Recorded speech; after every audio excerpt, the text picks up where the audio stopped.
Is there anything more magical than a perfect sunset?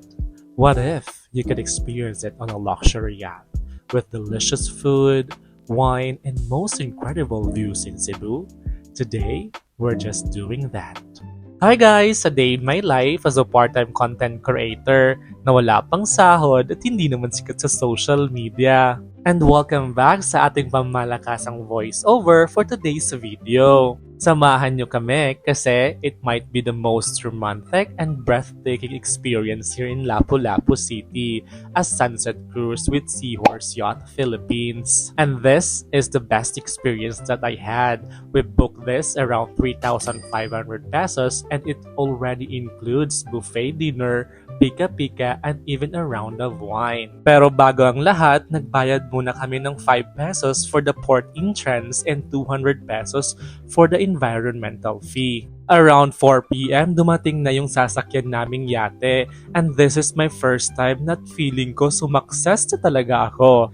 Alam niyo ba, nung una, super kabado talaga ako dahil sa sama ng panahon. Lalo na nung nasa pangpang pa kami, sobrang lakas talaga ng alon. Pero nung nasa kalagitnaan na kami ng dagat, buti na lang huminahon na yung alon at nag-enjoy na rin kami. Nung nasa loob na kami ng yate, feel ko na talaga yung lakas ng alon at nahihilo na talaga ako dyan. Buti na lang yung staff nila, super accommodating, binigyan ako ng med to prevent sa pagkahilo ko. Akala ko talaga hindi ako makakapag-enjoy that time kasi umatake yung seasickness ko.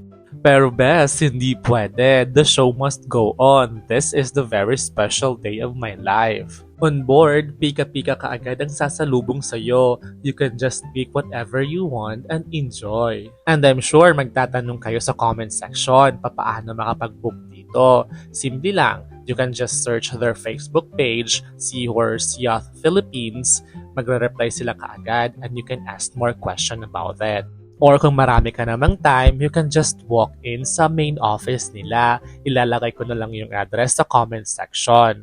Ang terminal port pala nila ay nasa Hilton Port in Lapu-Lapu City. At alam nyo ba, ang pinakamadaling way to get here kahit nasan ka man sa city is just to book a car. It's a famous landmark located right beside Movenpick Hotel. So yung mga driver alam na yan. So super simple and no stress.